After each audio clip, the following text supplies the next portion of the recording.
زخبركم تقاتلتي مدب دكتورات اب ستوديو مدب دكتورات اب ستوديو حزنا لكم قريبنا لنا عملنا له مدب دكتورات اب ستوديو كنت بقص على تكاتلوا زلكم زعبنا كورونا فيروس كون نيلومي قدمنا دكتور غويتوم حاجوسي دكتور غويتوم حاجو سبيشاليست وشداو حماماتي دكتور امين اخبير كاب ستوديونا بمركابكا بشم تقاتلت نايز مدب زي مسكنك كان قاعد حن مساخه كم زقدم ابي لقلص صنع دكتور زعبنا كم تبغص علي زغبر دلو بزعبا كورونا فيروس حفشاو مئتو مئنتان كوننا اسكا كورونا فيروس بحال حدا عينة فيروس دي مجمرة انتي عينة فيروس يا حدا عينة فيروس دي هجي كورونا فيروس اسكنا نقول كلنا بزعبا حدا فيروس يكوننا نزارب زلنا كورونا فيروس كنا نقول كلنا حدا عبي فاميلي ناي فيروس اسكوينو سباتن كمون انساتاتن لتك فيروسي مالتي سلازي كاب توم جي نسبات وي سبات دتك كورونا فيروسس درجة شوعات بفلوتو ألو خنبل نخل أجيتي عند نجار كردنا دلو كورونا فيروسس وزحت جزء كاب انسسا سبي زحلف مالتي سلازي كاب انسسا نفس مسحلف دماني هيمان كورونا فيروس ويدما نايس كورونا فيروس كوين غتسل مالتي سلازي إذا متحللاف كاب انسسا نفس زونوسيس ويدما زونوتيك ديزيز بهالتاي مالتي كاب انسسا نفس زحلف حمام مالتي بدحريو تسب نستلخفخا كاب سب نفس بيتحللف مالتي سلازي بحثر زبالة سقا بلومي وان زلنا يتموكرو ناي كورونا فيروسس مسلك سبات سقا شوعات كورونا فيروسس نسب زدقعو كان لالنا غير مالتي توم كورونا فيروسس نبلوم تفلالي أسمات وين ما كنت واحي ومدولو كم حادث سقا مربعتي كل الزبالة كم قنفع مسل ملكتات زور يخوينهم بزو حاسيازي ورودي مالتي اتحادي كورونا فيروس نبلو ذا سارس وين ما سارس كومي نبلو أقول شيحين سلستان أب تشاينا استرايا مالتي زون حدا جنيا زغونة كبير ناي استنفاس سقم زامو ددك خوينو أقول شيحين سلستان مالتي أب وانزو أب تشاينا ترايا مالتي أب توانتي لعل سلستان يتزغون سبات بس فيروس كله كوفخلو درجة حمش تدخلوا سباتهم كونزوماتيف اللي تمالتي بدحريزي مارس نقوله وينما ميدل إيست وينما زي مأكلاي مبرع هاجرات نقوله وينما مارس زي ميدل إيست ريسبيراتوري سيندروم زي بحال مالتي زونا هذا ناي كورونا فيروس زر وينو زي فيروس زي مجمرة أبع السعودي عربية استراي مالتي أبتوانتي أبلتشان عشر تقلتان مالتي ولا أبلتشان حمش تميتن بزح ما مستلرقون بزحتون ناي زي كورونا فيروس نيمونيا ببزح تراي مالتي قال ببزحون أب زي هوسبيتال كتبل دهولا مالتي أب ناي سعودي هوسبيتال بزحات ناي حكمنا سوميا بزح ما مزخون تلوفو بدحريون سقاب دوب كوريا كم ترى ما بقى سجن كاز ميدل إيست نولو ويدما ناي عربيان بينزولا نولو هاوز خداي مالتي سلازي كورونا فيروس اتم كبت نبلوم قدم حجي درانا سارس زخلايكا مارس مالتي إذا ناي ميدل إيست نولو هابي مت انتحرينا مس جمل استاساسري مالتي زي فيروس زي كورونا فيروس كاينو نتي ناي لعلواي ناي ايرمت تحلل فتبو أب جمال سلازرقا كاب جمال نفسه يحلف مالتي كاب سبب ما عندنا زي فيروس زي بوفولي نت تحت واي شنخ لاي اير متحلل فتبو ويلما نبغى عندنا تسامبيتك مالتي الجزء الشبعي بس يحزلون ما زنريو زلنا كورونا فيروس ويلما كوفيد 19 تبع مالتي بوزح جزء درجة 88% مش سارس أبطل تشحن سلسلة ترى تماساس لنا تعلو سلازي 12% ካብ ሚእቲ ድማ እንተሪኢኻዮ ናይ ቫይረስ ባህርያት ድጎደለና ሓበሬታ ወይ ድማ ዘይንፈልጦ ነገራት ኣሎ ማለት እዩ ስለዚ እዚ ኮቪድ-19 ወይ ኮቪድ-19 ዝፅዋዕ ዘሎ ኮሮና ቫይረስ ፍልይ ዝበለ ዓይነት ቫይረስ ስለዝኾነ ብባህሪኡ ናካይዱ እንኳ ፍልይ ዝበለ ተሪኦታት ይረአ ኣሎ ማለት እዩ እስከ ዶክተር ጎይቶም ሕጂ ነቶም ሕዱር ሕማም ዘለዉ ሰባት ንዕኦም ፍልይ ኣቢልና ክንዛረብ ሕዱር ሕማም ዘለዎም ሰባት በዚ ቫይረስ እዚ ንኸይጥቅዑ እንታይ እዮም ክገብሩ ዘለዎም ወይ እቶም ቀንዲ ተጠቃዕቲ ንብሎም ዘለና ሕዱራት ሕማማት ዓይነት እዮም እንታይ ጥንቃቐታት ክገብሩሎም እዞም ሰባት እዚኣቶም ኦኬ ሕጂ ሓደ ክርዳእና ዘሎ እዚ ኮሮና ቫይረስ ወይ ድማ ኮቪድ-19 ንብሎ ዘለና ንሕዱር ዘለዎ ሕማም ፈሊ ዘጥቃዕ ሕማም ኣይኮነን ኣብዚኣ ንፅርተት ክኸውን ኣለዋ ማለት እዩ ናይ ምልካብ ሓሙስ ኩሉ ሰማኸይ ልክዕ ከምቲ ካልእ ክልከፍ ዝኽእል ክልከፉ ይኽእሉ እዮም ግን ኣብቲ ናይ መልከፍቲ ነቶም ሕዱር ሕማም ዘለዎም ሰባት ብፍሉይ ክለኽፎም እዩ ዝበሃል ኣካይዳ የለን ማለት እዩ እንተተለኺፎም እዩ ትፀገም ዘሎ ማለት እዩ ምስቶም ሕዱር ዘይብሎም ሕማማት ክትሪኦም ከለኻ እቲ ናይቲ ሕማም ተሪኦ ኣዝዩ ከቢድ ክኸውን ይኽእል እዚአን ክልቲአን ተፈላለየን ማለት እዩ እንታይ ክገብሩ ኣለዎም እንተኢልና እቲ ዝኾነ ይኹን ሰብ ሕማም ሃልይዎ ድዩ ሕማም ዘይብሉ ዝገብሮ ዘሎ ምክልኻል ንዓኣቶም እውን ይምልከት ማለት እዩ ስለዚ እቲ ምርሕሓቅ ድብል ዘሎ ብግቡእ ክትግበር ክኽእል ኣለዎ እቲ ፅሬት ነብስኻን ከባቢኻን ኢድካ ምሕፃብ ኩሉ እቲ ነቲ ካልእ ዝምልከት ንዕኦምን ይምልከቶም ስለ ዝኾኑ ልክዕ ከምቲ ካልእ ሕብረተሰብ ዝገብሮ ጥንቃቐ ነዚ ቫይረስ እንተደኣ ገይሮም ምስቲ ካልእ ህዝቢ ክረአ ከሎ ልዑል ዝኾነ ናይ መልከፍቲ ፀገማት ኣለዎም ክንብል ኣይንኽእልን ኢና እንተተታሒዞም ግን ምናልባት እቲ ሕማም ክብድ ዝበለ ሳዕብዮን ክብፅሕ ይኽእል እዩ እስከ እንታይ እቲ ምክንያት ዶክተር ተተታሒዞም ብዙሕ ልቕላኻት ክህሉ ከም ዝኽእል ይግለፅ ኣሎ እንታይ እቲ ምክንያት ሕጂ ሓደ ሰብ ኮሮና ቫይረስ ደሎት ወይ ናይዚ ሕማም ውፅኢት እንታይ እዩ ኮሮና ቫይረስ ምስ ሓዘካ እቲ ኣካይዳ ወይ ኣብ መጨረሻ እንታይ ትኸውን ዝብል ናይ ዝኾነ ሰብ ሕቶ ክኸውን ይኽእል እዩ ማለት እዩ ኮሮና ቫይረስ 19 ወይ ድማ ኮቪድ-19 ምስ ሓዘካ ዳርጋ 85 ካብ ሚእቲ ቅልል ዝበለ ሕማም እዩ ደጋጥም ማለት እዩ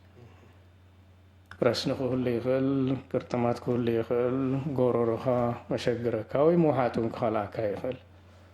መብዛሕትኦም ሰባት ብዘይ ፀገም ክሓዊ ይኽእሉ እዮም ማለት እዩ ኣብቶም ዝተረፉ 15 ካብ ሚእቲ እንተዳርኢናዮ ድማ ማእከላይ እቶም ተረፉ ድማ ኣዝዩ ክብዝ ዝበለ ነዚ ሕማም ከጋጥሞም ይኽእል እዩ ማለት እዩ ስለዚ ሓደ ሰብ ሕዱር ሕማም ኣለዎ እንተዳኢልና ስለምንታይ ከቢድ ናይ ኮሮና ቫይረስ ወይ ድማ ኮቪድ-19 ዝገብሮ ተዳልካ ሓደ ባህርያዊ እዩ ማለት እዩ ባህርያዊ ማለት ክንብል ከለና እንታይ ሓደ ሰብ ሕማም ሳምቡእ እንተዳልዮ እቲ ኣብ ሳምቡእ ዘሎ ግቡእ ኣገልግሎት ክህብ ዝፀንሐ ብካልእ ሕማም እንተዳ ተተንኪፉ እቲ ናይ ሳምቡእ ክሰርሖ ዝግብኦ ነኪሎ ማለት እዩ እዚ ኮሮና ቫይረስ እንተዳ ተደሚርዎ ድማኒ እቲ ናይ ሳምቡእ ኣገልግሎቱ ስለ ዝጎድል እኹል ናይ ኦክሲጅን ምልውዋጥ ስለ ዘይህሉ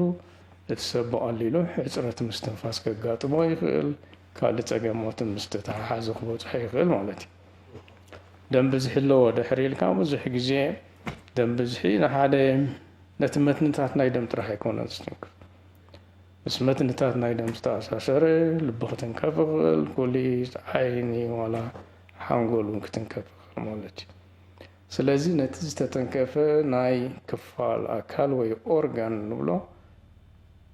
ዝኾነ ይኹን ኢንፌክሽን ተወሳኺ ክድረቦ ከሎ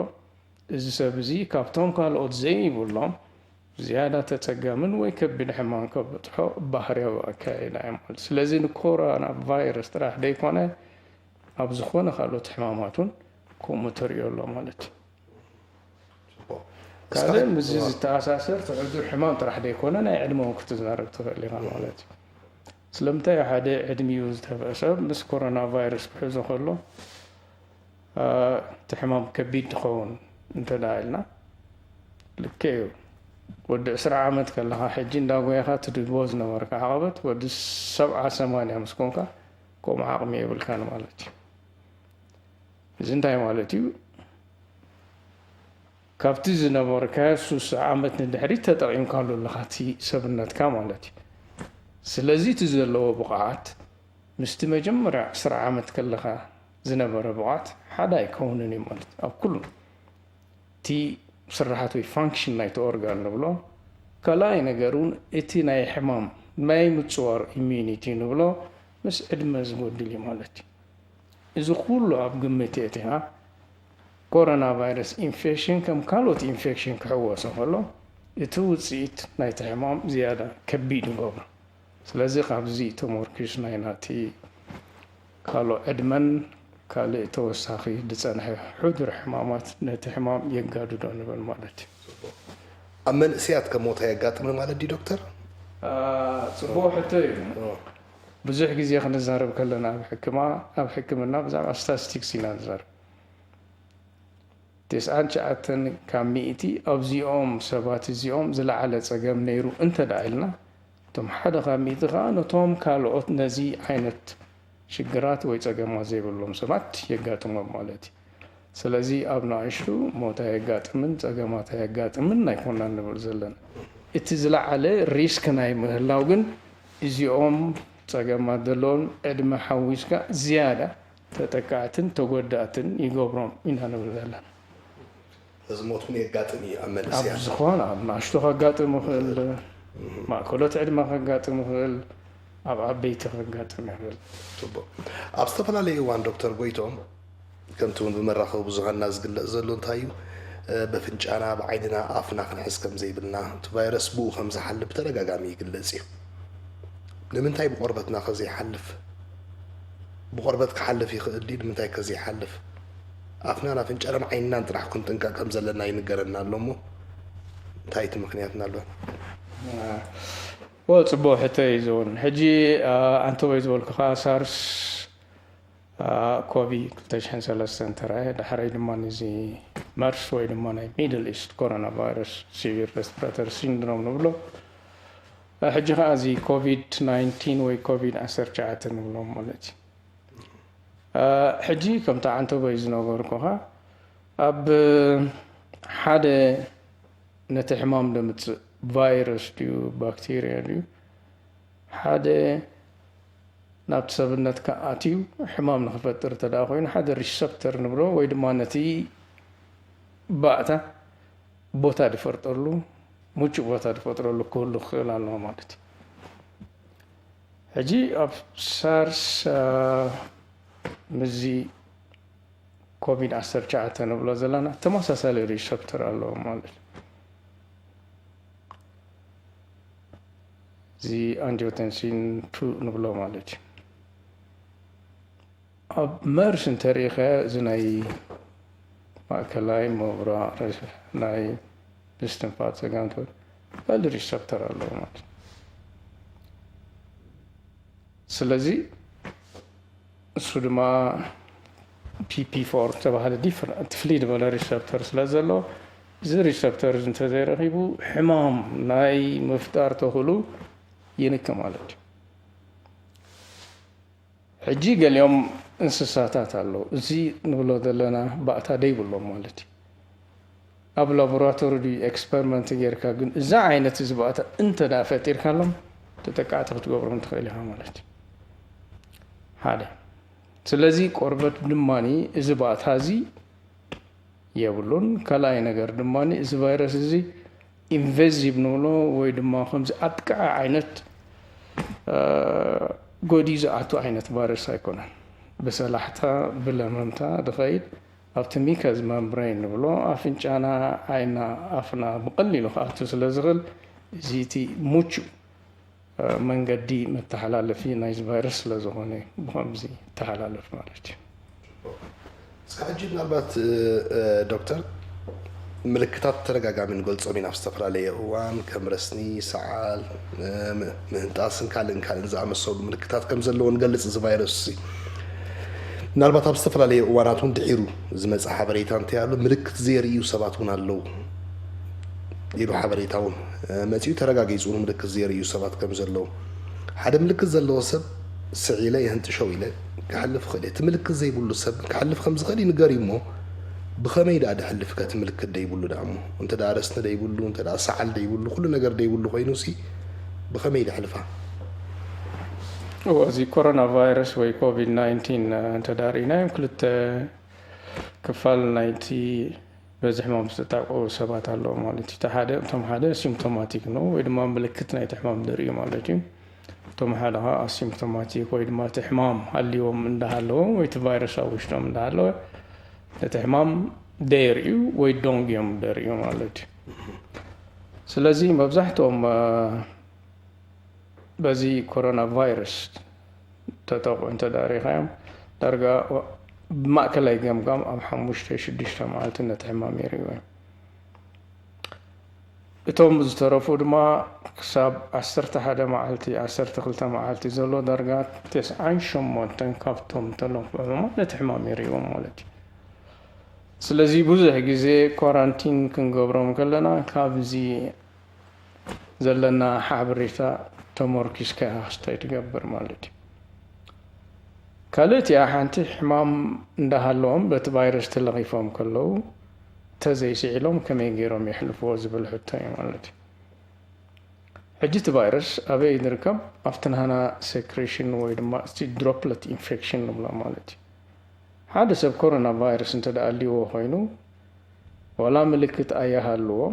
ኣብቲ ናቱ ዝሰዶ ነጠብጣብ ወይ ሴክሬሽንስ ድሮፕለት ንብሎ እቲ ቫይረስ ኣሎ ማለት እዩ። እቲ ቫይረስ ኣበይ ዓለ ገጽካ ክዓሊ ብኽእል ፍካ ክዓሊ ብኽእል ዓይንኻ ክዓሊ ብኽእል ኢድካ እውን ክዓሊ ብኽእል ማለት እዩ። ካብኡ ሓሊፉ ድማኒ ኣብ ናይ ዝኾነ ዝባን ወይ ድማ ሰርፌስ ኣብ ጣውላ ክዓሪ ብኽእል ኣብ ዝኾነ ቁሑት ክዓሊ ብኽእል ኢድካ ምስ ትሕዞ ኢድካ ተበኪሉ ኣሎ ማለት እዩ። ዓይንኻ ኣፍንጫኻ ኣፍካ ምስ ትሕዝካ ብቐሊሉ እቲ ቫይረስ በቲ ዝደልዮ መንገዲ ኣትዩ ኢንፌክሽን ይገብር ማለት እዩ። ስለዚ እቲ ግቡእ ዝኾነ ናይ ኢድ ምሕፃብ ክህሉ ኣለዎ ንብል ትቐንዲ መከላኸሊ ናይዚ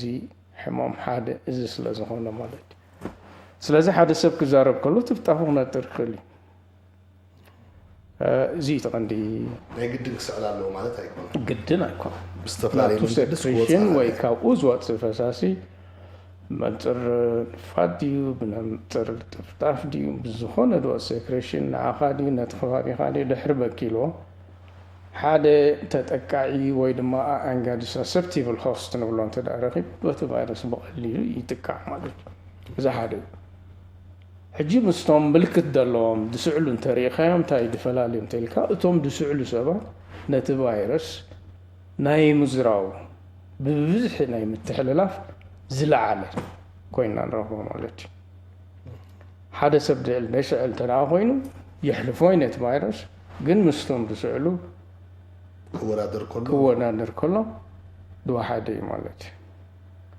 ካልኣይ ነገር ሓደ ሰብ በቲ ቫይረስ ተለኺፉ ምልክታት ሃልይዎ ስዕል ከሎ ብዙሕ ይሰድድ ክዛረብ ከሎ እንትጎረሩ እቲ ቮካል ኮርድ ንብሎ ልክዕ ከምዚ ናይ ጊታር ኮርድ ትፃወቶ ትዛረብ ከለኻ ቫይብሬት የብል የንቀጥቅጥ ማለት ስለዚ ክትዛረብ ከለኻ እውን ቫይረስ ይወፅእ ማለት ስለዚ ብብዝሒ ስለ ዝኸይድ ኣብ ሓደ እዋን ሓደ ሰብ ብዙሓት ሰባት ብሸሓት ቁፅር ሰባት ክልክመልካ ይኽእል እዩ ማለት እዩ። ስለዚ ናይዚ ናይ ኮቪድ-19 ንብሎ ዘለና ብብዝሒ ድላባዕ ዘሎ እዚ እቲ ባህርያዊ ምትሕልላፍ ናይቲ ቫይረስ ስለ ዝኾነ ምስ ሳርስ ኮቪ ክትሪኦ ከላ ኣብ 2003 ዝተረኣየ ፍልልያት ኣሎ። እዚ ናይ ሕጂ ክንሪኦ ከለና 1000 ግዜ ናይ ምትሕልላፍ ዓቕሚ ኣሎ ክዝሮ ከሎ እቲ ቫይረስ ብብዝሒ እዩ ዝዝሮ ማለት እዩ። በአንጻሩ እዚ ሳርስ ኮቪ 2003 ዝተረኣየ እቲ ሕማም ኣዝዩ ይኸብድ ግን ካብዚ ናይ ሕጂ ናይ ምዝራው ተኽእሉ ግን ውሱን እዩ ማለት እዩ ስለዚ ኣብ 2003 ኣብ ውሱን ቦታታት እዩ ተራእዩ እምበር ከምዚ ሕጂ ፓንደሚክ ንብሎ ዘለና ኣብ ሙሉእ ዓለም ኣይተዘርግሓን ማለት ስለዚ እዚ እቲ ፍልልያቱ ማለት እዩ እቶም ምልክታት ከ ዶክተር ጎይቶም ምናልባት እንታይ እዩ ብሓንሳብ ድም ጅምሩ እቶም ምልክታት ሓደ ሰብ ምልክት ከም ዘለዎ በቲ ቫይረስ ከም ዝተጠቃ ክፈልጥ እዞም ምልክታት እዚኦም ሓበሬታ ክኾኑ ይኽእሉ እዮም ግን ብሓንሳብ ድም ብመፅኦ እቶም ምልክታት ረስኒ ብሓንሳብ ሰዓል ብሓንሳብ ትብልዕታት ቆሮሮ ትገለ እስከ ከመይ እዮም ዝጅምሩ እቶም ምልክታት መን መጀመርያ ዝጅምር መን ዳሕራይ ዝስዕብፈላለዩ ድዮም ብመዓልቶም ከመይ ትጀማምራ ናይ ምልክት እዚ ፅቡቅ ሕቶ እዩ ተቐንዲ ነገር ከዓ ከመይ ይጅምር መዓስ ይጅምር እንታይ ተቐንዲ ምልክት ድሕሪ ኢልካ ኣብቲ ንመከላኸሊ ትገብሮ ከም ስትራቴጂ ትጥቀመሉ ንሱ ማለት እዩ ሕጂ ኣብዚ ሓፂር ግዜ ንዛረብ ናይ ኮቪድ-19 ተመክሮ ናይ ቻይና እዩ ማለት እዩ ካብቶም ኣብ ሓፂር ግዜ ዝተገብሩ ኣብ ተወሰኑ ሕማት ተረኣየ እቲ ናይ መጀመርያ ምልክት ዝተረኣየ ረስኒ እዩ ማለት እዩ ልዕሊ 94% ካብቶም ሕማት ዝነበሩ እቲ መጀመርያ ምልክት ዝነበረ ረስኒ እዩ ማለት እዩ ሕጂ እቲ ሓደ ኦብጀክቲቭ ፋይንዲንግ ንብሎ ምስ ኮሮና ተኣሳሰ ረስኒ እዩ ማለት እዩ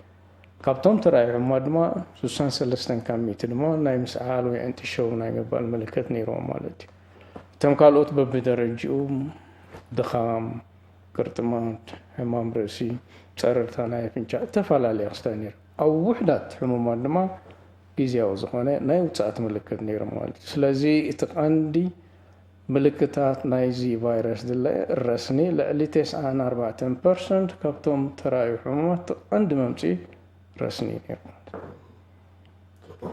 እስካጂ ዶክተር ምናልባት ድሕሪት ምልስ ከብለካ ኣብቲ መጀመርያ በጊስና ፅናሕና ምናልባት ተንሕዱር ሕማማት ገለንገሊአን ዳርጋ ጠቂስከና ኣለካ ሞ ምናልባት ሕማም ሽኮር ዘለዎም ሰባት ከ ምናልባት ብብዝሒ ተደጋጋሚ እዚ ሕማም እዚ ዳርጋ ኣብ ነሱ ወከፍ ገዛ ዳርጋ ይርአሉ ዓለም ንብል ኣለና ሞ እስከ ሕማም ሽኮር ዘለዎም ሰባት ልክዕ ከምቶም ካልኦት ሕዱር ሕማም ዘለዎም ሰባት ድዮም እንታይ እዮም ክገብሩ ዘለዎም ኣብ ገዝኦም ምናልባት ከምቲ ስግኣት ኣሎ ፍርሒ ኣሎ ሞ እስከ እንታይ እዮም ክገብሩ ዘለዎም ኣደስ ክፈርሒ የብሎም እየ ንብሎም ሕማም ሽኮር ኣለካ ማለት ሽኮርካ ስጋእ ተቆፃፀርካ ልክዕ ከምቲ ሽኮር ዘይብሉ ሰብ ፅቡቅ ንቡር ሂወት ክትነብር ትኽእል ኢኻ ማለት እዩ እንታይ ምጥንቃቕ ክገብሩ ኣለዎም ግን ኣነ ንስኻን ዝገብሮ ጥንቃቐ እሱ እንተዳጊሮም ዲኣር ፕሮቴክት ኣብ እኩብ ሰብ ክኸዱ የብሎምን ትምርሓቕ ዝበሃል ኣብ ቦትኡ ክኸውን ኣለዎ ፐርሰናል ሃጅን ኢድካ ምሕፃብ ምስ ተጠርጠረ ሰብ ብስዕል ዲ ዝቐርብ ከዓኒ ማስክ ክገብሩሎም ኣፍንጮም ክሽፍኑሎም እኹል ዲስታንሲንግ ወይ ድማ ምፍልላይ ክበሉሎም እተን ዝኾነ ይኹን ሰብ ክገብረን ዝግብኦ ሕግታት እንተዳ ኣማሊኦምን ደፍርሕ ዘጨነቕ ወላ ሓንቲ ነገር የብሎምን ማለት ብፍሉይ እሶም መፂኦም ይትክዮም ንብሎ ነገር ዋላ ሓንቲ የላን ማለት ስለዚ ኣብ ኩሉ ሰርሕ መከላኸሊ ኣብኣቶም ከዓ ይሰርሕ ማለት እዩ እቲ መልከፍቲ ንኩላህና ማዕረ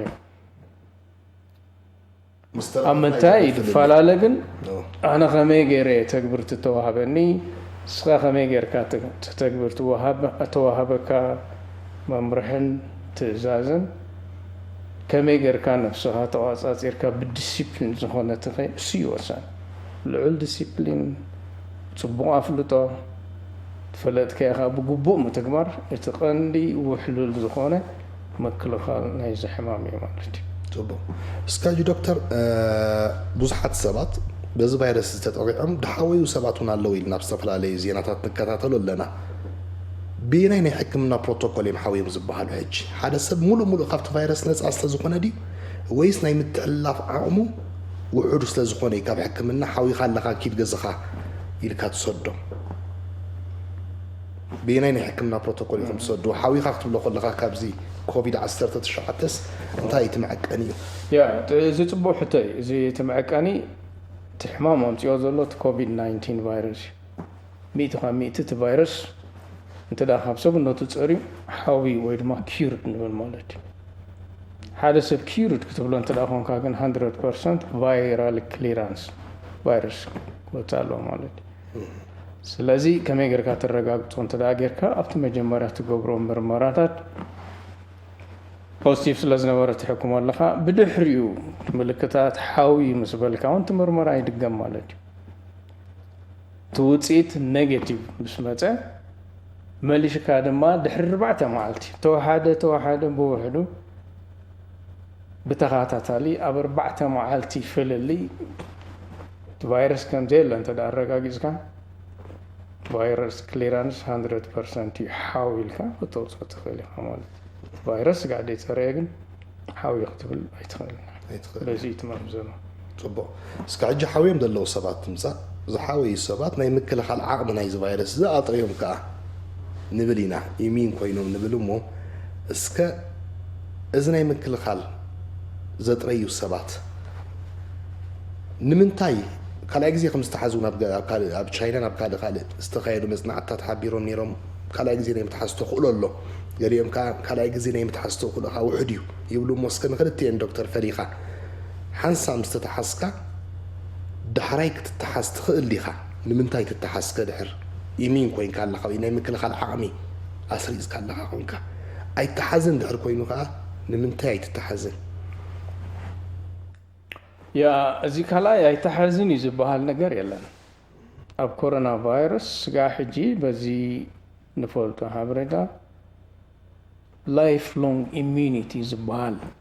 የለን ንኩሉ ግዜ ንሂወትካስ ኮሮና ቫይረስ ሓንሳ ስለዝሓዘካሲ ብድሕሪ ኣይሕዘካኒ ኢሚን ኢኻ ዝበሃል ነገር የለን ግን ኣብቲ ናይ መጀመርያ እቲ ቫይረስ ምስ ሓዘካ እቲ ሰብነትና እውን ናይ ምክልኻል ዓቕምና ኣብ ቦቱ ስጋዕ ዘሎ ነቲ ቫይረስ ዝፀርግ ተፈላለዩ ስራሓት አንቲቦዲስ ኣሎ ግን እቲ ትፈጥሮ አንቲቦዲ ኣብ ተወሰነ ለበል ምስ በፅሐ እንዳጎደለ ይንኸይድ ብድሕሪኡ ስለዚ ነቲ ቫይረስ ንኸውን እኹል መከላኸሊ አንቲቦዲ ስለዘይብልካ እቲ ቫይረስ እንደገና እንተዳ ተንኪፉካ እውን ካልኣይ ናይ ምጥቃዕ ዘለካ ዕድል ልዑል እዩ ማለት እዩ ስለዚ ውሑስ ዝኾነ ደይጎድል ናይ ምክልኻል አንቲቦዲ ኣብ ሰውነትና ስለ ደይፀንሕ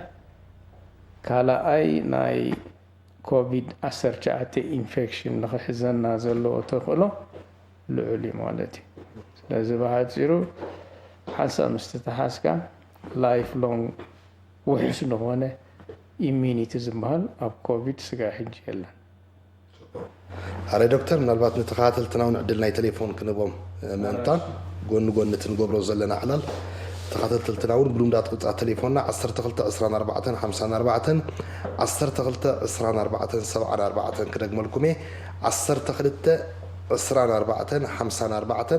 122474 ደው ኢልኩም ብዛዕባ ኮቪድ-19 ወይ ኮሮና ቫይረስ ንዶክተር ጎይቶኦም ሓጎስ ትሓትዎ ትኽእሉ ኢኹም ክሳብ ቴሌፎን ድመፀና ዶክተር ኣብ ዝተፈላለየ ኣጋጣሚታት ማዕከና ዜና ንከታተሎ ከም ዘለና ክታበት ናይ ዝሕማም እዚ ከም ዝተረኽበን ህዝቢ ይሕበር ጌጋ ሓበሬታ እውን ይወሃብ እስከ ብዛዕባ ክታበት ተኣለና ዶክተር እንታይ ተበፂሑ ዘሎ ሰቡን ቁኑዕ ዝኾነ ሓበሬታ ምእንታን ክረክብ ብዛዕባ ክታበት ዝበሃል ዘሎ ተሓቀኛ ሓበሬታ ኣየናይ ዶክተር ኦኬ እዚ ሕፅር ዝበለት ቁኑዕ መልሲ ንምሃብ ስጋ ሕጂ ፍቱን ዝኾነ ዝተወድአ ክታበት ወይ ቫክሲን ኣንጻር ኮቪድ-19 የለን ያታ መልሲ ግን እንታይ ይግበር ኣሎ ድሕሪ ኢልካ ብናይ ውድብ ሕቡራት ሃገራት WHO ካልኦት ካምፓኒስ ካልኦት ተፈላለዩ ኢንስቲትዩሽንስ ይጓየሉ ኣብቲ ቫክሲን ማለት እዩ ሕጂ ዝኾነ ይኹን ቫክሲን ክሰርሕ እንትኾንካ ግን ሓደ ባህሪ ናይቲ ቫይረስ ብደንብ ክትፈልጦ ክትክእል ኣለካ ሕጂ ብዙሕ ግዜ እቲ ተመክሮ ትረአ ዘሎ ምስቲ ዝሓለፈ ሳርስ ኮቪ እንዳራኻ ትኸይድ ኣላ ናይዚ ቫይረስ እዚ ግን ገለ ነገራት ኣሎ ሂድን ዝኾነ ወይ ድማኒ ናይዚ ቫይረስ ባህርያት ደይተለልየ ማለት እዩ ስለዚ ኣብቲ መጀመርያ ነቲ ቫይረስ ኣለሊኻ ሓደ ኤርያ ኣበየናይ ፓርት ናይቲ ቫይረስ ኢሉ ይኮነን ንመፅእ እቲ ቫይረስ ኣብቲ ናይቲ ኣንጋዲ ሰብ ወይ ሆስት ምስ ኣተውን ናቱ ተፈላለየ መስራሕ ኣሎ ዓብዪ ማሽነሪት ቫይረስ ዋላ ብዓይንና ክንሪኦ ኣይንኽኣል ማለት እዩ ስለዚ እቲ ዝሰርሖ ፕሮሰስ ቼን ናይ ዝኽስተ ኣበየና ያድንዑ እዚ ብቐሊሉ በፂሕካ ሕጂ ትፈጥሮ ቫክሲን ወይ ክታበት የለን ማለት እዩ ካብኡ ነቲ ቫይረሱን ከም ድላይካ ኣብ ላቦራቶሪ ክትመራመረሉ ትኽእል እኹል ወይ ድማ ንዕኡ ዝኸውን ሜድያ ፈጢርካ ተፅንዖ ግዜ የድልዮ ማለት እዩ ካልእ ናይ ፍሉ ቫክሲን ኢንፍሉዌንዛ ቫክሲን ተዳሪኻ እቲ ቫይረስ ብቐሊሉ ክትዕብዮ ትኽእል ኣብ ናይ ጨቓዊትን ቋንቋ ድዩ ነቲ ቫይረስ የዕቢኻ ብብዝሒ ፕሮዲስ ጌርካ ከም ድላይካ መፅናዕቲ ጌርካ ኣብ መጨረሽቱ ድማ ከምዚ ማስ ዝኾነ ብብዝሒ ቫክሲን ኣፍሪኻ ኢፌክቲቭ ዝኾነ ቫክሲን ኣብቶም ዘድልዮም ሰባት ይስራሓሉ ማለት እዩ ናይዚ ኮቪድ-19 ባህርያት ግን ንከምዚ ዓይነት ብቐሊሉ ድዕድም ኣይኮነን ማለት እዩ ሕጂ ፈተናታት ወይ ድማ ቻሌንጅ ኣለዎ ማለት እዩ ብድሕሪኡ ናበይ ትኸይድ ማለት እዩ ካልእ ፌዝ ወይ ድማ ደረጃ ክትሓልፍ ክትክእል ኣለካ እዚ ቫይረስ ኣብ ጥርሙዝ ኣብ ተፅንዖ እንታይ ይመስል ኣብ እንስሳ ተፈቲኑ እንታይ ይመስል ብድሕሪኡ ኣብቶም ቮለንቲር ዝኾኑ ሰባት ተፈቲኑ ክንዲ ምንታይ ኢፌክቲቭ ክካል ውፅኢታዊ ዝኾነ ቫክሲን ምዃኑ ከተፅንዕ ትኽእል ማለት እዩ ብድሕሪኡ ዝተፈጥረ ቫክሲን ከዓኒ ሴፍ ወይ ድማኒ ተጓዳእ ደይኮነ እዚ ንክትገብሩ ሕጂ እንታይ ይረኣይ ኣለካ ኣሎ መስርሕ ኣለዎ ማለት እዩ ስለዚ በዚ ክንርኢ ከለና ኣብ ሓደ ረፍዲ ቫክሲን ክፈጥር ኢልካ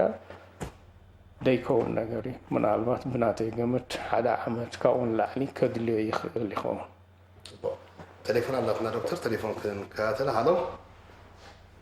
أنا عارفيتك. سلام كبير ترفد. أوكي دكتور قويتهم ذهبوا زلوا زرزرا ونصور من نبري فلما كمسكنا دلي كتيلا قال حتى تطلعن دكتور أبز حالة دكتور مسمعي أبز جور على متى مهن تاسي لومود أيقونا ناب كورونا فيروس إلو نيرو دارجا لومود أيقونا نيرعي ميلو زخمي تريو قال أبز أقدم كات قلت أنا حكيت ملكات رسمي فعال هرمون كرتمات قال لنا ما حدا بزيت حدا خرائي خلده نابنت رسمي زي بقول سب فعال انتلو الله نبلا نخلده كالايتي سالسيتي اتي رسمي أبجزه نحكونه نخلده نابنت تورمومتر سي كندي كمتالو تي عقل كأكن نخلديو أبجزه مغنياتو بوزح سبب زي بفرح زاكل طرح نزي تكالات ناي تعنا كخيد استعذب كندي فرحتات سلزرلي حجتا درا فعال تبهلون هلا مثلا درا فعال كنبل كلنا كمي تفعل فلين قالو دي تفكتللي تخليها تسأل كله زين كتبرها لي اموداتهم تفكيت كان لي تفالدت مبزحت وسبتاي جبل ابت انا في احلفني جبز حلفه ترينا جن ولا 4 سمون امريكا حمتي تتحيزانيرا اب زحلفون اب اثيوبيا دوري شعات ورحي تتحيز نيرو كابزم حدا عامت كسب شعات عامت و10 عامت كابزلو وطانا بزح يرايني يبحال اي سمعنا انك اصات حجمو بزعوازين كتبرالنا ثانك هراي ازين انا مسكنك يعني لنا كاليتي تليفون بحساب غيرنا نملسولو هالو هلو سلام كمي توعل هلو قتل سمعك لنا هلو يسيف يقب أسمرة هراي يسيف قتل مش مجلس أساسا يا حتى الدلزي ناي دكتورات هراي قتل انت قال له مسيلك استفعل لي معك نازينات تقسم احنا رسقا مبلع كمون دي عسى زبال كم زم حلال فينا سمعتني هنا رسقان قال دماني انت قال له ابزناي باني دماني ابان نقطنع زلو تقولة فيروس كمي قال كم سال سيتك حتى زدلي دمان انت يلا مسيلك بتنفاسك الفيروس محلال فدي ابينا يكونتات هراي أبغى بوتا ديو مالت دينتلي زلوا بوتا كم يجي أعتبر عليه دلي أغني له هراي نمسكنا كيسيف عنيلنا دكتور نالبات بزهد بلو حتى هاتيم حيتم نادل نقول لك تقرن فابيلنا هو ሕጂ ብዙሕ ግዜ ኣብቲ ምልክታት ክንዛረብ ከለና ሓንቲ ናይ ምህንጣስ ወይ እንጥሾ እንተኢልካ ቫይረስ ትተሓላልፎ ዲኻ ወይ ድማ እንጥሾ ምባል ናይ ቀንዲ ምልክት ናይ ዝሕማም ድዩ ከምቲ ዓንተ ወይ ንገለጽኳ ብዙሕ ግዜ ኣብ መጽናዕትታት ተመርኪስካ ምልክታት እንታይ ይመስሉ ክትብል ከለኻ በቲ ኣሰራርዓ ወይ ድማ ኦርደር ኦፍ ፍሪኮንሲ ንብሎ ማለት እዩ ሕጂ ከምቲ ዓንተ ወይ ንገለጽናዮ ልዕሊ 94% ናይቶም ሕማማት ተቐንዲ መምፅኦም ረስኒ እዩ ማለት እዩ ስለዚ ረስኒ እንተዳ ኮይኑ ኣብ መብዛሕትኦም ረስኒ እንተዳ ለኪዕካ ረስኒ ከም ዘለዎ እንተዳ ረኺብካ ምናልባት ጠርጢርካ ነዚ ብደንቢ ፈሊኻ ዝያዳ ምርመራ ክትገብሮ ትኽእል ኢኻ ማለት እዩ ስለዚ ሓደ ረስኒ ፅቡቕ ኢንዲኬተር ወይ ድማኒ ሓባሪ ክኸውን ይኽእል ማለት እዩ ውፅኣት ከጋጥም ይኽእል ግን ውሕድ እዩ ማለት እዩ ስለዚ እንጥሾም ምባል እውን የጋጥም እዩ ምስ ረስኒ ክንረአዮ ከለና ግን ዳርጋ 40% ካብቶም ረስኒ ክጋጥሞም ይኽእል እዩ 63% ናይቶም ሕሙማት ድማኒ ሰዓል ክጋጥሞም ይኽእል እዩ እቶም ዝተረፉ ከዓኒ ብሰዓል ዘይኮነ ዝመፁኻ ብረስኒ ክመፁኻ ይኽእል እዮም ማለት እዩ ስለዚ በዚ እቲ ንሪኦ ምልክታት ብኡዩ እቲ መፅናዕቲ ድውሰን ማለት እዩ ሕጂ እንጥሾ ብብዝሒ ከም ረስኒ ኣይርአኒ እንተዳ ኢልና ኣይህሉኒ ማለት ግን ኣይኮነ እንጥሾ ክብሉ ይኽእሉ እዮም ማለት እዩ እቲ ሓንቲ ኣብ ቆልዑት ብዙሕ ኣይርአን እዩ ክረአ ይኽእል እዩ ብዙሕ ግዜ ቆልዑት ምናልባት ካብቶም ዓበይቲ ክለግቦም ይኽእል እዩ ማለት እዩ ሞት ኣብ ህፃናት እውን ክረአ ይኽእል እዩ ሕጂ ኣብ ኣሜሪካ ንእሽተይን ቆልዑት ሓደ እውን ወዲ 33 ዓመት ሞት ከም ተረኽበ ንፈልጥ ኢና ማለት እዩ ስለዚ ዝኾነ ይኹን ዕድመ በዚ ቫይረስ እዚ ነፃ ዝኸውን የለን ማለት እዩ ስለዚ ዝኾነ ዕድመ ክትንከፍ ይኽእል እዩ ህፃናት እውን ተጠቃዕቲ እዮም ናይ ግድን ፅቡቕ ካልእ እውን ኔራቶም ናይ ሓንቲ ኔራታ ረስኒ ማለት እዩ ሕጂ መብዛሕትኡ ግዜ እቶም በዚ ሕማም ኮሮና ቫይረስ ተጠቕዑ ረስኒ ይህሉ ከሎ ብዙሕ ግዜ ልዕሊ 38 ዲግሪ ሴንቲግሬድ ረስኒ ሃልዮም ይሞት እዮም ማለት እዩ ኣብዚ ግን ሓደ ክርዳእና ዘለዎ ነገር ኩሉ ረስኒ ዘለዎ ኮሮና ቫይረስ ማለት ኣይኮነን ኩሉ ረስኒ ዘለዎ ሰብ ኮቪድ-19 ማለት ኣይኮነን ረስኒ ከም ዘለዎ እንተዳ ፈሊጥካ ብድሕሪኡ ትገብሮ ነገራት ኣሎ ማለት እዩ እዚ ሰብዚ ምስ ነዚ ሕማም ዝነበሮ ናይ ቀረባ ብትንኻፍ ነይሩዎ ዶ ምቅርራብ ነይሩዎ ዶ እዚ ሓደ ሪስክ ይገብሮ ማለት እዩ ካልእ እዚ ሰብ እዚ ምናልባት ኣብ ኮቪድ ዘለዎ ወይ ድማ ኮሮና ቫይረስ ዘለዎ ቦታ ዝመፀ ድዩ ወይ ገይሹ ዝተመልሰ ድዩ እዚ ከዓ ሓደ ወሳኒ እዩ ማለት እዩ ስለዚ ብሓፂሩ እንታይ ክብል ደልየ ዘለኹ ረስኒ ንበይኑ ኮሮና ቫይረስ ኣለካ ንኽትብል እኹል ስለ ዘይኮነ ረስኒ መሐበሪ እዩ ዳ እምበር ብድሕሪኡ እቶም ካልኦት ምስኡ ዝተኣሳሰሩ ኮንታክት ከም ዘለዎ ወይ ድማ ምስ ዝሕማም እዚ ብቐረባ ዝተተናኸፈ ሰብ እንተዳ ኮይኑ እዚ ኮቪድ-19 ኣለዎ ኢልና ክንጥርጥር ንኽእልና ኩሎም ረስኒ ዘለዎም ግን ግድን ኮቪድ-19 ማለት ኣይኮነን ኣብ ምልክታት ኔራ ዶክተር ዳሓተታ ሓደ ብዘይቲ ሓደ ክረአ ይኽእል ከመይ ምልክታት ኩሎም እቶም ክንጠቕሶም ፀናሕና ረስኒ በይኑ እሱ ጥራሕ ምልክት ክኸውን ይኽእል ድዩ ሓደ ብዘይቲ ሓደስ ክመፅእ ይኽእል ድዩ ክኸውን ይኽእል ሓደ ሰብ ረስኒ ጥራሕ ክመፀካ ይኽእል እዩ ተኻልእ ምልክታት ከዓ ፀኒሑ ከማዕብሎ ይኽእል ይኸውን ገሊኡ ድማ ካብቲ ብዙሕ ደይርአ ምልክታት ገይሮም ክመፀካ ይኽእል ትተረፈ ድማ ዳሕሪ ከማዕብሎ ይኽእል ይኸውን ሓደ ድማ ብቕልል ዝበለ ሕማም መፅኡ ምስቲ ቫይረስ ተኣሳሰረ ከዓ ንኻልእ ናውቲ ኣካል ይትንክፍ እሞ እቲ ምልክታት ከዓ ብጣዕሚ ፍልይ ዝበለን ተወሳሳብን ክገብሮ ይኽእል እዩ ማለት ስለዚ ኩሉ ግዜ ሓደ ዓይነት ምልክት ኣይኮነን ደሪ ተፈላለየ ዓይነት ምልክት ክርኢ ይኽእል እዩ ኣየናይ ብብዝሒ ይረአ ኣየናይ ግን ውሕድ ይረአ እዚ ኣብቲ ዝተገብረ ምርመራታት ትረኽቦ ትኽእል ማለት እዩ ኣብ ሰዓል ከፍልልይ ኣለዎ ድዩ ደረቕ ሰዓል ከመይ ትፍሉይነት ኢሉ ሓቲቱ ነይሩ እሞ ሕጂ ሓደ ሰብ ደረቕ ሰዓል ክንብል ከለና እንታይ ማለትና ኢና ኣኽታ የብሉን ኢና ንብል ዘለና ማለት እዩ ክልተ ነገር ኣሎ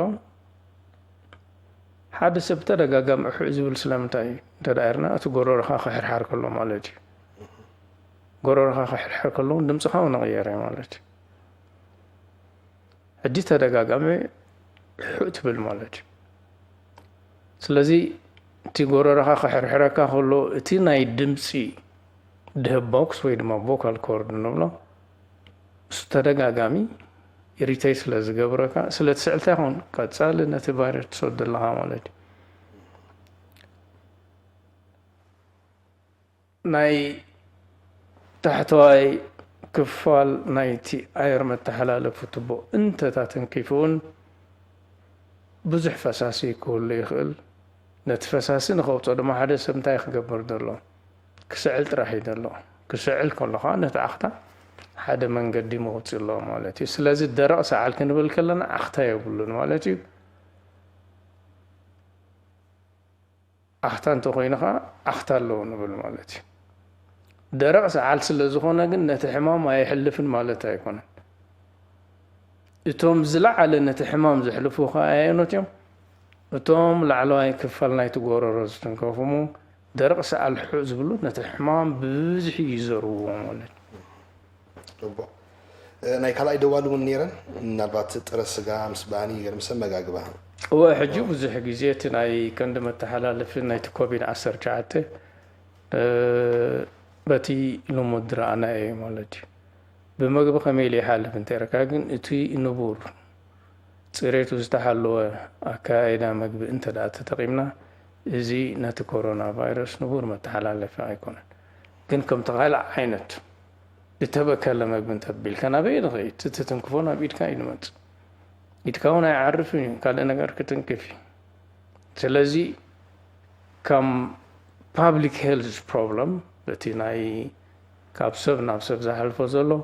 possibility كله يخلي جن كاندي متحلالفي منقدي أيكون تينوز دو نتكامل له مجموعة عينات جن بتجوبو أما صريت تحلو أنت دا حزنايو نزي كوفيد فيروس ناي متحللف ترجع يلا نكمل خلينا صبا نبقى تليفون كنسجل دكتور هالو هالو هلو سلام كم يتوال لا بير مسكن راي موسيقى تصل انا ذات هو ذلهم حبريت بتاع صبتنا ايوا الجن ذو كله كنت له مسكزنا ينطع مسمر تقريبا توحيدا تقريبا زلا ثلاث امتدى من فتن كسر حيكل انزلا ايوا هيجي سوي اوبريتورات كوس كله ويك حبريت خطركم كتب محلالفن زي قال كوينو راي من الباس سميع مخالو تنزملكتهم اكلات موسي يعني الله راي يعني الله نبقى التليفون كنسجلين هالو هلو مرحبا ناتنا القابس مرعي هراي كتصل حطني رات الدكتور سمعك له دكتور كتصل حدا بكورونا فيروس تتحدث ايوا بكورونا فيروس تتحدث في ناي معوا يعدل دلوسي كسا كل يجعل كل جزء ودولو نقعود راي يعني لنا لتصرتي يا مستر دكتور لتصرتي ربو حتى دانيال حدا سب كاب كورونا فيروس نخحاوي بقمقام كاب سلسة سومس كاب شديشة سومو كوست اللي غالي مالتي بتوم سمانين حموشتن كام ايتين بلون كل الزبالة عمام سلازخونا نت فيروس اوش دولتا سومن سلسة سومو كتري وسلازخولو زيوم حاويوم كوتي خولي مالتي بتوم استرافو كبيت ناي زحمام قدات الوغنوغن نالبات كاب سقاب شديش لسومن جيزي خوصدي خيل مالتي إزي نايت فيروس صقام ديكونا ات فيروس دومتو قود ناوي ساعبينات مالتي كبيد ناي مستنفاس اير دخام حسرات قال كفال ناي سبنات اورغان سلازي تنكف إزي تي فيروس دومتو صقامات كدانا بيخل أفتم مبزحتهم كل الزبالة ملكتات اللونغن سنقاب سلسة سومن زالله جزي حاوين كوة تخوله اسكا دكتور نالبات مس جزينا ممكن قرادم انسان نفس استفر عليه حقرات ام فواس الزحمام زي ببتنعان زطعمان استراتيجي ويكا وطن يخدا حمزة له استفر عليه مع كنا زينا نكتاتلو علنا نايز حلفة مقرو حلف تمكرنا بقمة أتيخا مالتي دكتور أبها قرنا أم فواس زحمام زي زلنا باللج أنت يمثل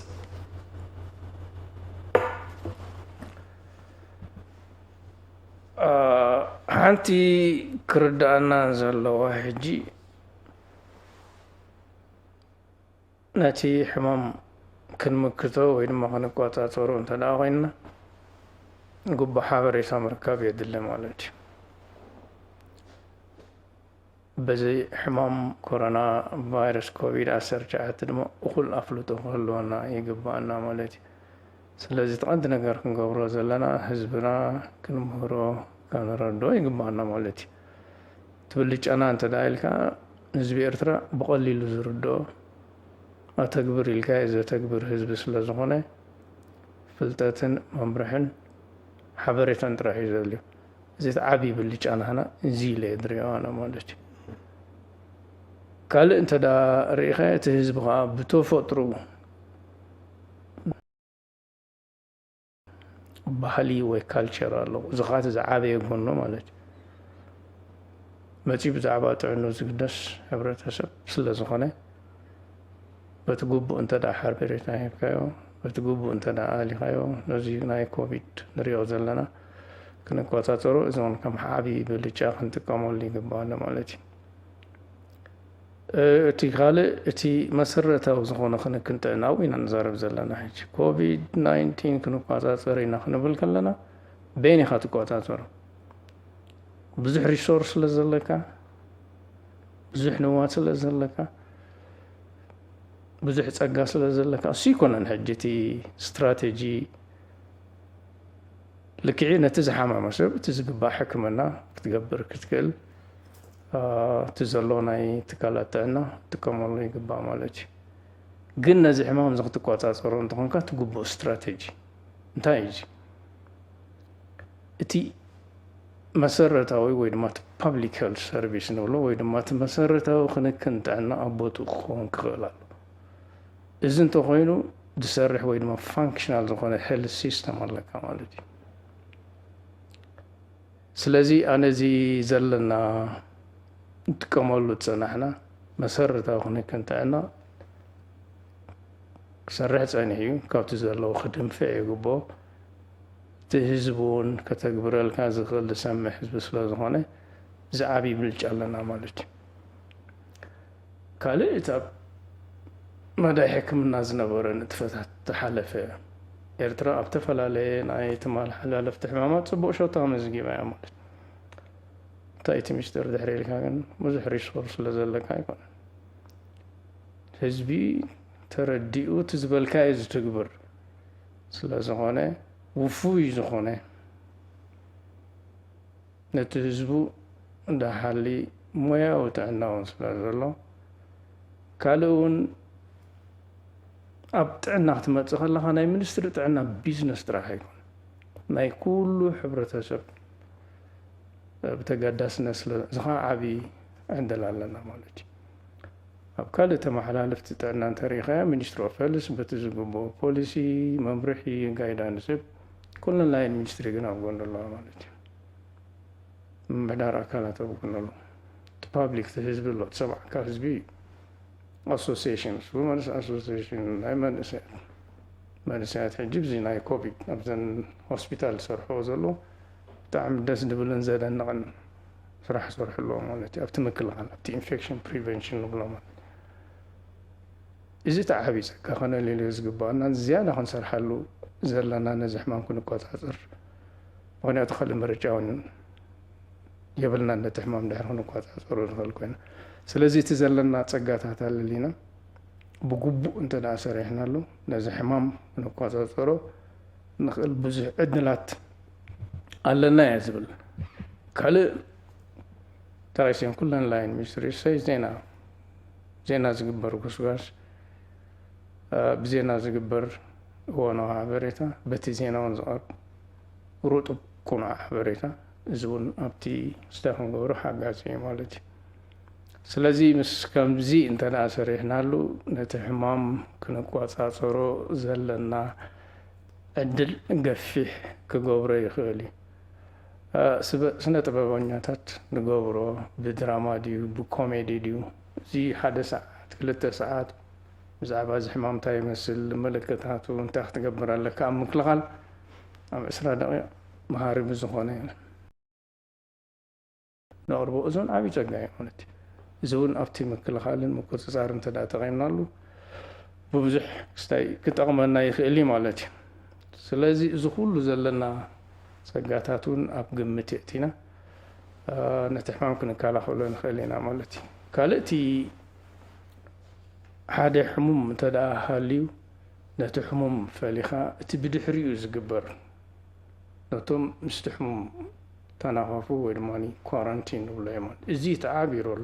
ነቲ ሕማም ተተኮብሎ ዝኽእል ማለት እዩ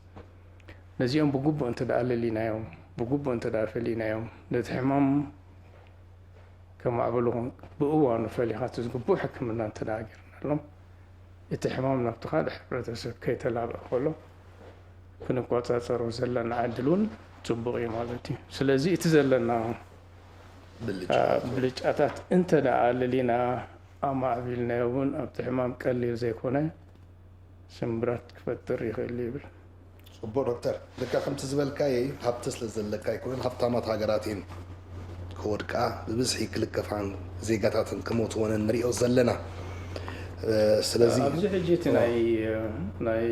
ውድብ ሕቡራት ሃገራት ብዛዕባ ሄልዝ ንግበር ናብ WHO ማለት እዩ ቅድሚ 2 መዓልቲ ዘውፅኦ ፕረስ ሪሊዝ እንተሪኢኻዮ ናብ በዓል ኣሜሪካ ጣልያን ኣብ ኩሉ እንተዳሪኸ እንታይ ይፀገም ናይ ሪሶርስ ወይ ናይ ንዋ ፀገም ኣይኮነን እቲ ናይ ፓብሊክ ሄልዝ ሲስተም ንብሎ ግን ከም ሄልዝ ፀገም ከም ዝነበሮ ይድግምግም ነይሩ ማለት እዩ በንፃሩ ኣብ ቻይና ርአዮ ኣብ ቻይና 2 ወርሒ 3 ወርሒ ተራባሪቦም ሒዞም እዮም ምስቲ ዘለዎም ብዝሒ ሪኢኻ ግን ሓደ እቲ ናምበር ኦፍ ወይ ድማ ኮቪድ 19 ቫይረስ ንበሎም ዳርጋ 81 82 85 ሽሕ ምስተናይ ካልኦት ናይ ኤውሮፓ ንሪኦ ከለና ሰማይን መሬትን ማለት እዩ ካልእቲ ዝነበሮም ምስ ኮቪድ 19 ተኣሳሰረ ሞት እንተሪኢኻዮን ከባቢ 3000 ነይሩ ማለት እዩ ሕጂ ካብዚ እንታይ ትርዳእ ኣለካ ከመይ ገይሮም ኮንቴይን ገይሮም ኣለዎ ማለት እዩ ስለዚ ናይቲ ህዝቢ ዲሲፕሊን ኢምፖርታንት እዩ እቲ ፓብሊክ ሄልዝ ከም ሲስተም እውን ኣቦትኡ ነይሩ ትብል ትኽእል ኢኻ ማለት እዩ እዚ ካብ በዓል ቻይና እውን ዓብዪ ተመክሮ ክትወስድ ትኽእል ኢኻ ማለት እዩ ስለዚ 2 ወርሒ ኮንቴይን ገይሮም ከፅንዑ ከሎ ድሓን ዝኾነ ስትሮንግ ሄልዝ ሲስተም ነይሮዎም ማለት እዩ እዚ እውን ሓጋዚ እዩ ማለት እዩ ስለዚ በቲ ዘለካ ምርብራብ እዩ ማለት እቲ ሕማም ኮንትሮል ገብር ራይ ዶክተር ምናልባት ውሕዳት ደቃይቕ እንተ ይፈናና ዘለዋ ቴሌፎን ፅብየና ፀኒሓ ናይ መወዳእታ ዓድል ከማይና ዛ ቴሌፎን ናይ መወዳእታ ሃሎ ሄሎ ሰላም ከመይ ትውዕሊ ዶክተር ሓንቲ ሕቶ ነይራትኒ ሃራይ ናይ ሕማም ኩሊ ዘለዎም ሰባትኒ ኣበይ ናይ ፌዝ ዘለዎ እዮም ዝያዳ ተጠቃዕቲ ናብቲ ኮሮና ቫይረስ ዛሕቶ እያ እስከ ፀኒሐ ርድእት እያ ዶክተር ርድእት እያ ሃራይ እሺ ነመስግነኪ ኣኒየልና ንዓ መሊስና ክንዛዝብ ኢና ዶክተር ሕጂ ሕማም ኩሊት እንዳትብል ዘላ ሕጂ ሕማም ኩሊት ማለት ሓደ ሕማም ጥራሕ ኣይኮን ንኹሉ ዝትንከፍ ብዙሕ ዓይነት ሕማም ኣሎ ማለት ኢንፌክሽን ክኸውን ይኽእል ደም ብዝሒ ክኸውን ይኽእል ሽኮር ክኸውን ይኽእል ዕድመ እውን ክኸውን ይኽእል ካብ ዝወፃ እውን ካልእ እዚ ሰብነትና ባዕሉ ዝፈጠሮ ነድሪ ወይ ድማ እዚ ኣውቶኢሚን ንብሎ ነቲ ኩሊት የጥቅዖ ማለት እዩ ስለዚ ኩሊት ዘለዎ ሰብ ምስ ኮሮና 19 ተጠቃዒ ንኽትብሎ ገለ ከምቲ ዓንተ ወይ ንገለፅናዮ ማለት እዩ ከም ዝኾነ ይኹን ሰብ እቲ ግቡእ ምክልኻል እንተ ዳ ገይሩ ካብዚ ቫይረስ ነብሱ ክከላኸል ይኽእል እዩ ማለት እዩ ብስሓ ዝኾነ ኩሊት ዘለዎ ሰብ እንታይ ፀገሙ እንተ ዳ ኢልካ እታ ኩሊት ኣበይ ናይ ደረጃ ኣላ ይትቐንዲ ወሳኒ ማለት እዩ ከምቲ ዓንተ ወይ ዝበልናዮ ማለት እዩ ጥዒቱ ኩሊት ሃልያቶ ምስ ካልእ ሕማም እንተኮይኑ ግን ብዙሕ ፀገማት ኣይክህልዎን እዩ ማለት እዩ ኤግዛክትሊ ኮቪድ ምስ ኩሊት ግን እንታይ እንተልካ ደረጃ ናይቲ ኩሊት ደምፆ ሕማም እንታይ ሪኢኻ እንታይ ሽግር ክፈጥር ይኽእል ትፈልጥ ትኽእል ማለት እዩ እቲ ዝዓበየ ግን እቲ ግቡእ ምክልኻል እንተ ዳ ገይሩ ካብ ምሕማም ምክልኻል እታ ዝበለፀት ማለት እዩ ስለዚ ዝኾነ ይኹን ናይ ኩሊት ፀገም ዘለዎ ድዩ ሕዱር ዝኾነ ሕማም ድዩ እቲ ዝግቡእ ወይ ድማ እቲ ዝወሃብ ክንክን መሰረታዊ ክንክን ጥዕና እንተ ደኣ ተግባራዊ ገይሩ ካብዚ ሕማም ክከላኸል ይኽእል እዩ። ጽቡቕ ዶክተር ጎይቶም ሓጎስ ስፔሻሊስት ውሽጣዊ ሕማማት ኣብ መወዳእታ ከም በዓል ሞያ ሕክምና መጠን ሓደ መልእኽቲ ክትሕልፈልና ዕድል ክበካ። ያ ብዙሕ ኢልና እንዲና ሓደ መልእኽቲ ግን እተሓላልፎ ዝደሊ ኣይንፍራሕ ፍርሒ ነወግድ ሓደ ሰብ ዝኾነ ነገር ኣጋጢሞ ክፈርሕ ንቡር እዩ ካብ ግቡእ ንላዕሊ ክትፈርሕ ከላ ግን ሞር ፓቶሎጂካል ስለ ዝገብሮ ኣብቲ ዝወሃበካውን ኣድህቦ ይንኬልካ እዩ ማለት እዩ ስለዚ እቲ ዝወሃበና መምርሒ ትምህርቲ ብግቡእ ፈሊጥና ነብነትና ዓቂብና ዲሲፕሊን ኮይና ተረጋጊና እንከይድ ይግባአና ማለት እዩ ካልእ ተባራሪ ወረ ኣሎ ማለት እዩ ብዛዕባ ኮሮና ቫይረስ ማለት እዩ ፌክ ኒውስ ዝበሃል ኣሎ ማለት እዩ ክሎሮኪን ተወሰድካ ተሓዊኻ ኢምፖስብል ከምኡ ዓይነት ሳይንቲፊካሊ ፕሩቭ ዝኾነ መድሃኒት ኣይኮነን ካልኦት ተፈላለዩ መድሃኒቶም ዚትሮማይሲን ብዙሕ ክትዝርዝር ትኽእል ሻሂ ብላክ ቲ ሻሂ ሰትያ እውን ነብስኻ ትከላኸሎት ብዙሕ ኣሎት ፌክ ኒውስ ዝበሃል ማለት እዩ ስለዚ እንታይ ዘሎ ካብቲ ጌጋ ሓበሬታ ንገዛ ርእሱ እውን እዚ ናይቲ ፍርሒ ወይ ራዕዲ ምልክት ክኾን ስለ ዝኽእል እቲ ምንጭ ሓበሬታ ክትረኽቦ ካብ ተኣማኒ ዝኾነ ቁሩዕ ሓበሬታ ተተሓላልፍ ክኸውን ኣለዎ ዝኾነ ይኹን ሰብ ግር ዝበሎ ደዊሉ ድዩ ናብ ዝምልከቶ ኣካል ዝግቡእ ሓበሬታ ክረክብ ኣለዎ ቅድሚ ዝኣገረ ግን ሰብነትና ብዘይኮነ ሓበሬታ ኣእምሮና ከነጨንቆ ኣይግባአናን ክብል ይግባእ ይደሊ ማለት እዩ ብዙሕ ኣይንፍራሕ ብዙሕ ከ ኣይንትባዕ ብዙሕ ሸለል ኣይንበል ጥራሕ ክብል ዝብል ጽቡቕ ሕራይ ዶክተር ጎይቶም ሓጎስ ስፔሻሊስት ውሽጣዊ ሕማማት ስለቲ ዝሃብካና ሞያዊ ምኽርን ሓበሬታን ብሽም ተኸታተልቲ ናይዚ መደብ እዚ የመስግነካ ኣብዚ ናይ መኸተ እዋን ብተደጋጋሚ ክንራኸብ ምዃንና እሙንተ እዩ ስለዚ ንሎሚ ኣብዚ ክንውዲእና ይቐኒየልና ዝኸበርኩም ተኸታተልቲ ከምዚ ክትከታተልዎ ዝውዓልኩም ናይ ሎሚ መደብ ዶክተራት ኣብ ስቱድዮ ብዛዕባ ኮሮና ቫይረስ ዶክተር ጎይቶም ሓጎስ መብርህ ክበና ፀኒሑ ስቱድዮ ክነኣቱ ከለና ምስ ዶክተር ጎይቶም እዛ ቅድም ኣቢሉ ክበና ፀንሐ ሓበሬታ ይህብና ፈለማ ኣይንፍራሕ ፍርሒ ፀቕጢ የምፅእ ፀቕጢኻ ሓበሬታ ብግቡእ ዘይምርካብ ወይ ከዓ ዝተዋህበካ ሓበሬታ ብግቡእ ናይ ዘይምርዳእ ከምፃልና ስለ ዝኽእል ከይፈራሕና ከይተባዕናን ዝተዋህበና መምርሒ ሚኒስትር ጥዕና ጥራሕ ኣብ ገገዛና ኮይንና ነተግብር ካብ ቤትና ኣይንውፃእ ዝሰማዕናዮ ኣብ ልብና ይሕድሮ ናይ ሎሚ መደብና ብዝፈፂምና ኣለና ብሩኽ መዓልቲ